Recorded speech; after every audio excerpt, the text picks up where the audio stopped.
Si l'olla no bull, doncs tota la resta no funciona. I perquè bulli l'olla, doncs hi ha d'haver gent que tingui ganes de fer coses i que tingui ganes d'arriscar i que no tingui por a fracassar. El testimoni, per exemple, gràfic d'en Xavier Gabriel és molt clar. Quan em van dir de vindre aquí, que potser necessiten una conselleria de la sort i em volen posar de conseller. Però veig que no. També vaig pensar, potser em volen encarregar la loteria l'any que ve. De fet, això encara confio que sigui així. Si em permeteu, passarem un vídeo que el vaig veure fa 3 o 4 dies per internet, em va agradar lo suficient i crec que és prou representatiu com per passar-lo. So it is just like you said it would be. Dels que fracassen mai se'n parla. I potser no han fracassat perquè siguin dolents. Hi ha moltes circumstàncies que et poden portar al fracàs. Jo fracasso 52 vegades cada any. Però l'important que al cap de l'any hagi fet un pas endavant.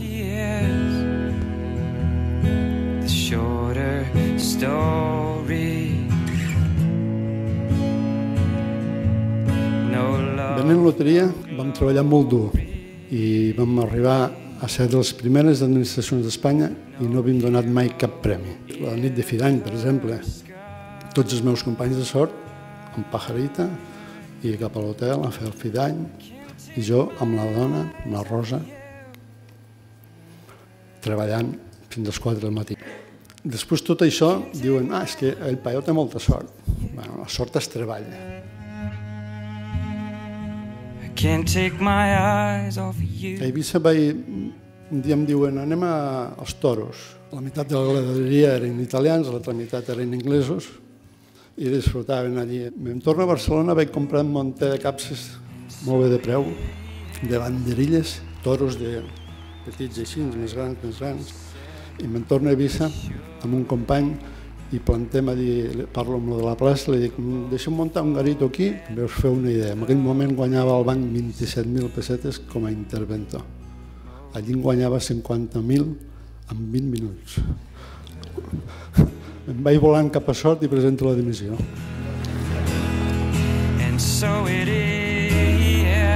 Vam fer una sèrie de televisió i després quan vaig tornar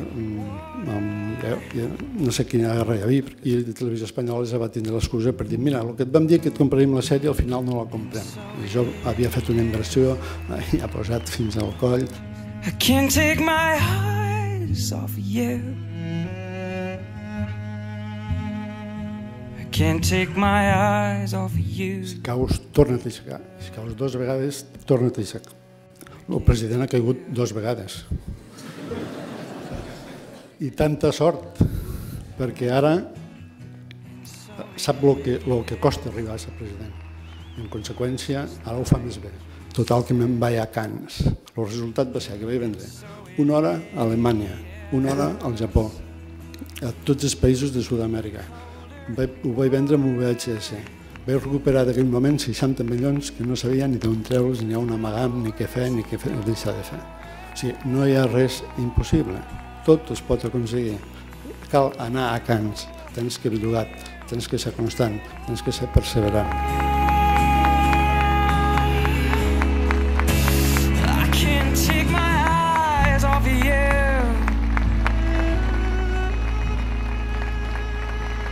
I can't take my eyes off of you.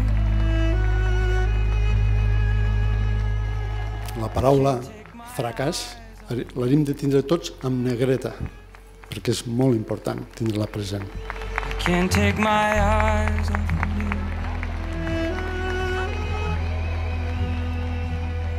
Can't take my eyes off of you. De tant en tant ensopegues, de tant en tant perds, de tant en tant et surten les coses bé. Una vegada estava mirant la televisió i era, és el crack de fa 27 anys aproximadament, i tota Europa, totes les bolses baixaven i la d'Espanya, per donar la nota, va baixar una setmana més. Abans jo vaig dir, bueno, el divendres, el dia que es baixa, jo compraré massivament. Vaig comprar a crèdit, vaig comprar tot i més. Aquell dia me la jugava del tot. La meva mare em diu, suposo que ja no està jugant a la bolsa. I no. Aquell divendres jo no vaig dormir, el dissabte tampoc. I el dilluns era milionari. I tot perquè me la vaig jugar. Jugueu sempre fort, sempre amb coneixement, amb molt més coneixement del que ho he utilitzat jo, perquè si no ho passaré malament. Però val la pena.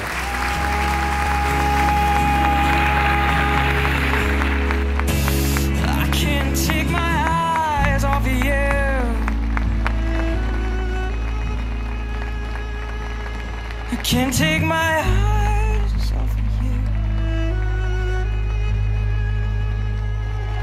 I can't take my eyes off of you.